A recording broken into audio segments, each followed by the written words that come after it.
In the summer of 1518, the streets of Strasbourg filled with the sound of music. But it wasn't celebration, it was terror. Dozens, then hundreds of people moved their bodies to a rhythm they could not control. They danced until their feet bled. They danced until their bones broke. Some danced until they died. This was no festival. This was the mysterious dancing plague of 1518. A historical event so bizarre it still haunts scientists and historians 5 centuries later. Subscribe and step beyond time, where history's secrets come alive. Our story begins on a hot July morning in Strasbourg, a bustling medieval city within the Holy Roman Empire. Life was harsh.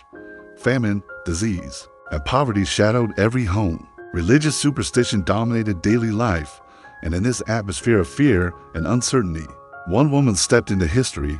Her name was Frau Trophia. No one knows much about her, only that one day, she walked into the streets and began to dance. There was no music, no celebration, no reason. She twirled, stomped, and spun in the sweltering heat. Her neighbors watched with a mix of amusement and horror. Hours passed, then days. She danced for nearly a week, unable to stop. At first, people thought she was possessed. Others believed she had been cursed. But what was truly terrifying was what came next. She was not alone for long. Within days, dozens of others joined her. Men and women, young and old, all swept into the same unstoppable frenzy. By the end of the month, over 100 people were dancing in the streets. Eyewitnesses described their bodies jerking uncontrollably, their faces twisted in agony. Their feet blistered and bled.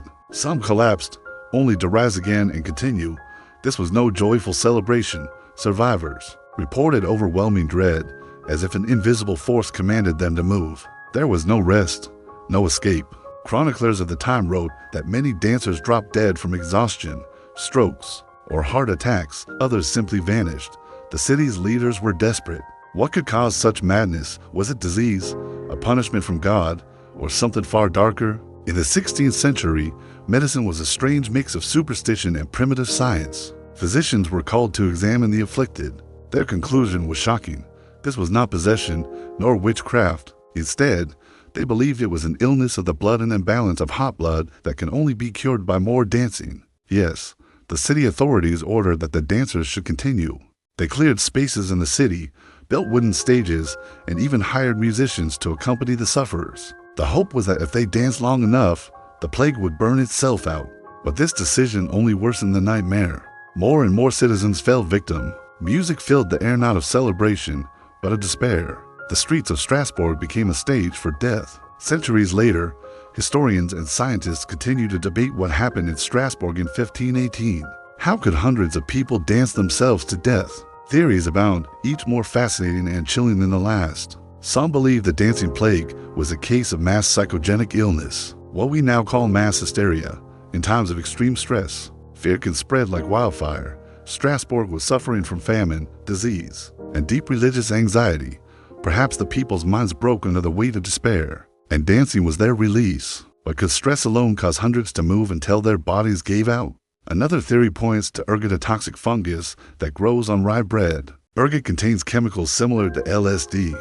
If the townsfolk consumed contaminated bread, they may have suffered hallucinations, convulsions, and strange behavior. It could explain the frenzy, but ergot usually causes violent spasms, not rhythmic dancing. And why would it affect so many in the same way? Others saw the plague as divine punishment.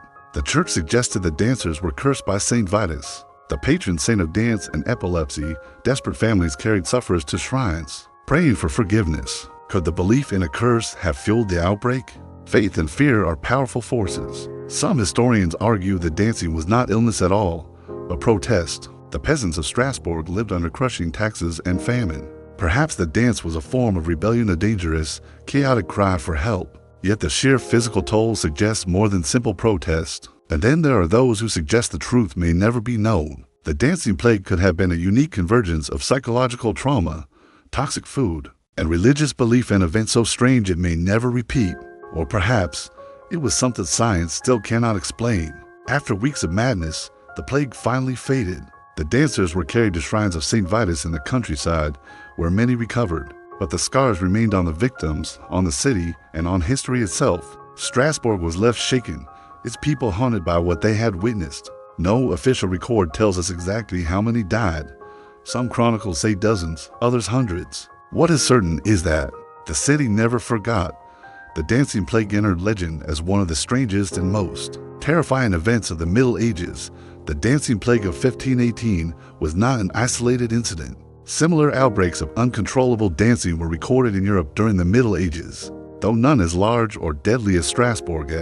Was it coincidence, a forgotten disease, or a cultural phenomenon lost to time? Today, the event continues to fascinate.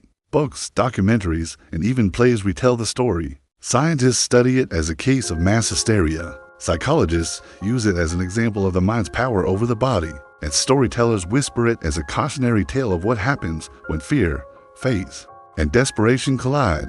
500 years have passed since the streets of Strasbourg echoed with the sound of deathly music, yet the dancing plague remains an enigma. Were the people poisoned, cursed, driven mad by despair, or did something far stranger possess their bodies? We may never know, but the image endures.